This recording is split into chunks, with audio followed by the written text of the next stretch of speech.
Hola, Sid Roth aquí. Bienvenido a mi mundo, que es naturalmente sobrenatural. Siempre que veo la televisión, oigo cosas como semilla de fe, prosperidad. Dios quiere que te vuelvas millonario. Yo quiero, y tú quieres saber la verdad sobre la prosperidad. ¿Hay una versión errónea? ¿Hay una versión correcta? ¿Cuál es la verdad? ¿A cuántos les interesa saberlo? A mí sí. Muy bien, aquí estoy con el doctor Jim Richards y no conozco mejor persona a quien hacerle la pregunta. ¿Hay algo malo en los mensajes populares de hoy que todos juntos se llaman enseñanza de prosperidad? Es tan triste que una verdad de Dios se haya torcido tanto que se vuelva algo que alimenta la avaricia y el egoísmo y lo hace casi imposible para que las personas entiendan la realidad de Dios para prosperar y para poder vivir en abundancia. Pues eso resalta la pregunta. ¿Dios quiere que todos seamos ricos? ¿Sabes algo? Dios quiere que todos vivamos vidas prósperas. Él quiere que vivamos vidas donde las necesidades se cubran, que vivamos vidas cómodas, pero lo que más quiere es que vivamos esa clase de abundancia donde tengamos recursos para invertir en el mundo, cambiar al mundo, cambiar la vida de otros. La verdad es, la razón por la que el mundo está en la forma en la que está es porque la iglesia enseña que hay algo espiritual sobre ser pobre. Y los pecadores tienen el control de los recursos y Dios lo dejó muy claro muchas veces en las Escrituras que cuando los impíos tienen la riqueza, los impíos regirán y los justos se lamentarán.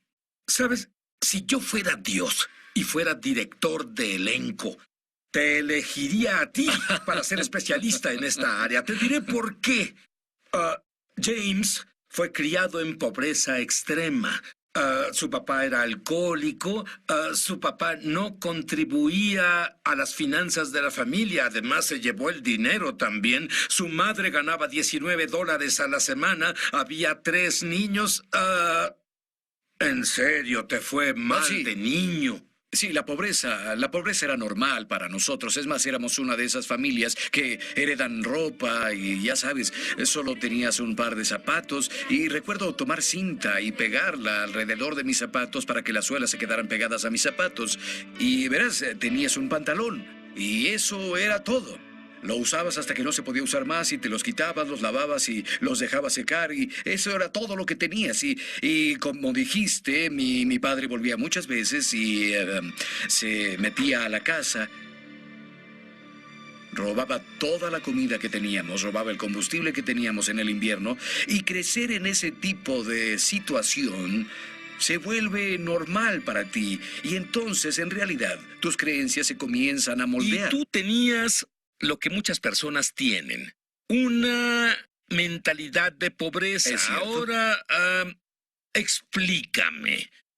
¿Qué es esta mentalidad de pobreza? En realidad se ha estudiado que Oh, sí. después de varias generaciones, explica. Sí, verás, sabemos y la Biblia nos dice que si algo pasa por varias generaciones, esto continuará en nuestros hijos y que eso no es porque Dios nos maldiga, es lo que el estudio revela. Dice que si 3 o 4 generaciones de niños crecen en la miseria, que para la 4ª generación vendrán al mundo programados para este tipo de vida y será muy difícil que ellos salgan de la pobreza cuando varias generaciones pasan por esto.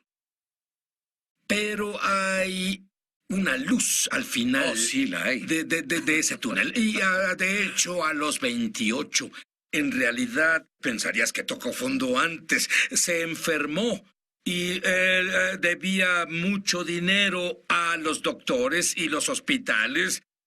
Nunca les pagaste. No. Y un día decías una oración en tu propia casa y de pronto oíste, era su esposa. Ay, la rompí. No, solo bromeo. No, ella tampoco dijo eso. Pero es la verdad. Verás, pasé de pobreza desesperante a la mentalidad de pasarla. Y vives solo sobreviviendo. Apenas vives y agradecí a Dios por la comida un día y solo decía, Padre, te agradezco que nos ames, te agradezco por cubrir nuestras necesidades. Mi esposa dijo, Jim, estoy harta y cansada de que solo se cubran las necesidades. Dijo, no creo que este sea el plan de Dios, no creo que sea así como debamos vivir. Y yo en ese tiempo acababa de sanar. Y tardé unos 3 años de una enfermedad genética con la que nací y de la que no debí sobrevivir, debí morir. Y al final de esto sané y miré alrededor y estaba hundido en deudas y parecía imposible salir de ellas y apenas sobreviviríamos precariamente. Y comenzaste a estudiar la Biblia. ¿Qué te mostró Dios sobre el principio de siembra y cosecha? Bueno, verás, lo primero que entendí sobre la siembra y cosecha es que la siembra y cosecha no es algo externo. No es como voy a dar algo y Dios me va a dar algo a cambio. Y eso es parte de este esquema de riqueza que se nos ha presentado y es inapropiado, si quieres. No es que vaya a forzar a Dios. La siembra y la cosecha es sobre algo que pasa en mi corazón y que yo lo invierto desde mi corazón generosamente y al desarrollarme donde el amor me motiva e invertir en el mundo e invertir en otras personas, cambia algo dentro de mí que me da la capacidad de recibir, o no solo de recibir, la capacidad incluso de percibir las oportunidades de riqueza. Jim, por su propia experiencia, salió adelante con principios bíblicos de las deudas. Pero Dios no quiere que solo salgas de deudas. Él quiere que prosperes, cubras tus necesidades, las de tu familia y que cuides de... ¿Puedes imaginar poder cuidar de tu comunidad, cubrir las necesidades de otras personas? Es posible. Y cuando volvamos, quiero que nos enseñe un poco de eso.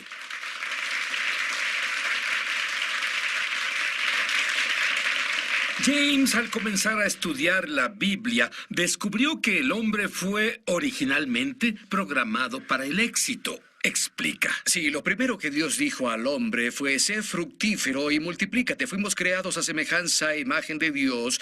Y estamos diseñados para regir y reinar en la vida como reyes, y no debemos ser como plebeyos, debemos ser como reyes. Y una de las cosas que descubrí es que el primer lugar para iniciar es en realidad su voluntad. Esto es lo que en realidad Dios quiere, y comencé a ver que la Biblia dice, Dios se complace en la prosperidad de sus siervos. Comencé a ver todas esas promesas. ¿Y por qué es que hoy...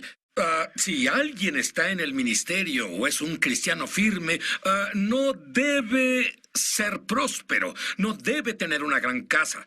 ¿Por qué? ¿Por qué esa mentalidad si es que originalmente debíamos ser bendecidos? ¿Sabes qué? Existe, esto es un engaño del mundo por parte del padre de todas las mentiras que se tejieron a la cristiandad a través de la historia.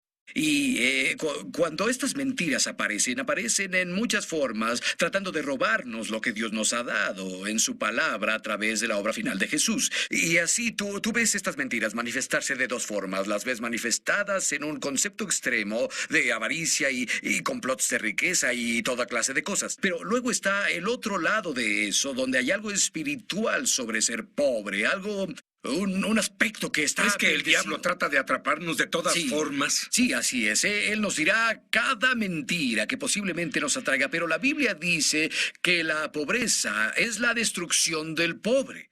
Hombre, cuando eres pobre, tú no tienes tiempo para Dios, no puedes cuidar a tu familia, estás luchando, estás bajo presión y en realidad es una forma de tentación. Cualquier cosa, de acuerdo al significado de la palabra griega para tentación, cualquier cosa que causa que me desvíe, es algo que trata de seducirme a comprometer mi vida. ¿Es la pobreza una maldición? Sí, lo es. La Biblia es muy clara. La pobreza es una maldición de la ley. Y eso nos lleva a la siguiente fase en mi jornada. Y descubrí que Jesús me liberó de la maldición de la ley. Y tú ves eso y dices, bien, y recuerdo decir, ahora Dios, sé que esto es cierto, sé que esta es tu verdad, pero no experimento tu verdad. Es que, en otras palabras, fuimos programados para el éxito con Adán y Eva y luego vino la caída. Sí. ¿Qué pasó? ¿Nos reprogramaron de forma errónea? No nos reprogramaron, nos condicionaron. ¿Sabes que la mentira más vieja que Lucifer trajo al planeta Tierra fue que Dios no es bueno? Él no es alguien en quien confiar. Él no es alguien que hará cosas buenas por ti. Necesitas iluminación y tú puedes hacerlo independientemente de Dios. La mentira más vieja del mundo. Tú hablas sobre límites, fronteras imaginarias que nos limitan. Explica Cierto. eso. La Biblia dice en el libro de Proverbios, capítulo 4, verso 23, dice, guarda tu corazón sobre todas las cosas que guardes, porque de él manan los asuntos de la vida. Esa palabra asuntos pudo ser traducida como fronteras. Y lo que eso nos dice que todas las limitaciones en la vida, tal vez creemos que ahí están, tal vez creemos que existen por la economía, creemos que existen por las circunstancias, creemos que existen por las personas que se nos oponen, pero la verdad es que las fronteras se determinan por lo que crees sobre ti mismo.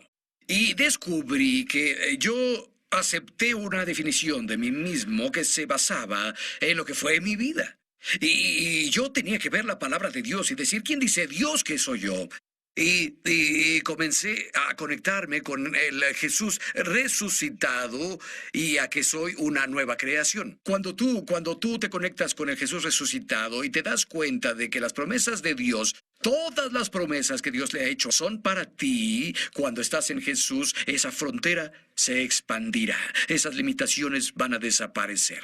¿Sientes que has tenido limitaciones? Porque viniendo de donde vienes, teniendo ese pasado, es más, no podías estar económicamente peor que como estuviste. Me tienes que decir cómo fue que cambiaste todo a tu favor. Verás, este es Dios trabajando en tu corazón. Sabes, yo te diré algo. Cuando mi esposa y yo comenzamos a ver estos principios bíblicos, descubrimos que hicimos lo mismo con la pobreza y la enfermedad. Yo tenía una excusa para estar enfermo, nací con esto. No hice nada para que me pasara, es algo que genéticamente pasó. Y cuando tienes una excusa para algo, te justificas y vives con la excusa. Yo hice eso con la enfermedad. ¿Sabes qué? Descubrí que veía mi vida y decía, pues tengo estas facturas de doctores, no hice esto, no hice nada malo, no desperdicié mi dinero, no fui deshonesto. Pero ¿sabes qué? Era una excusa. Porque permitía que mi circunstancia definiera lo grande que podía ser Dios. Quiero decirte algo, si nos hincamos en el pie de la cama y nos disculpamos con Dios, literalmente dijimos, Padre, sabemos que nos amas, sabemos que cuando Jesús resucitó de la muerte, conquistó todas las maldiciones de la ley y no tenemos derecho a vivir así. No tenemos derecho a ser indigentes. Y nos arrepentimos, y eso significa cambiar la mente, y cambiamos la mentalidad, y tomamos una determinación. Dijimos, Dios, de hoy en adelante, nunca estaremos así, a menos que sea porque regalamos todo, o a menos que suframos por la injusticia, pero nunca estaremos desesperados de nuevo porque fallamos en confiar en ti y vivir tu palabra en nuestra vida. ¿Tú crees? Muchas personas saben que habrá fallas económicas alrededor del mundo en los últimos días. ¿Cierto? Tenemos que pasar por eso. ¿Hay algo que podamos hacer para prosperar en los últimos días o es algo inevitable? Bueno, Isaac sembró en tiempo de hambruna y la Biblia dice que cosechó increíblemente. Y la Biblia muestra a José, Daniel, todas estas personas que prosperaron en situaciones donde debieron haber sufrido. ¿Y sabes qué creo? Creo que cuando los tiempos son difíciles, Dios hará que los creyentes brillen. Sí. Y será tanto el contraste Así es. que todos querrán ser creyentes. Cuando volvamos, quiero saber más sobre esto. Bueno, pues estamos viviendo en una era tan egoísta. Primero yo. Yo. Mío.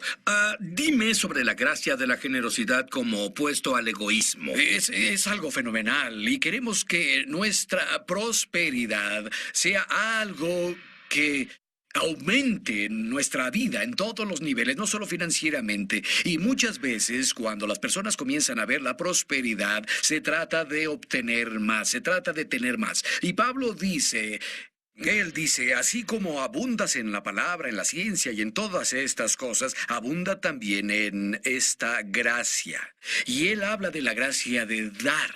Y cuando comencé a leer la palabra de Dios, descubrí algo tan fenomenal. Y es la gracia, es esto, la habilidad de Dios que trabaja en todos, que nos hace fuertes. Es lo mismo, es una terminología diferente. Es lo mismo que decir que el Espíritu Santo trabaja en mí, es lo mismo. Pero la gracia es como una moneda de dos caras. Solo puedes tener la gracia, la capacidad de recibir lo que seas capaz de dar. Y en realidad no estaba interesado en ser rico.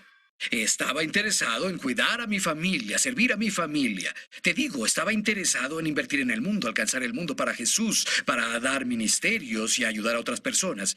Y así buscaba a Dios por la capacidad de regalar cosas.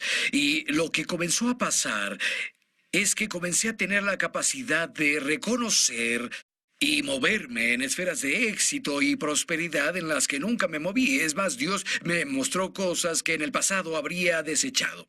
Y Él me las mostró, caminé a ellas y ¡bam! Prosperé.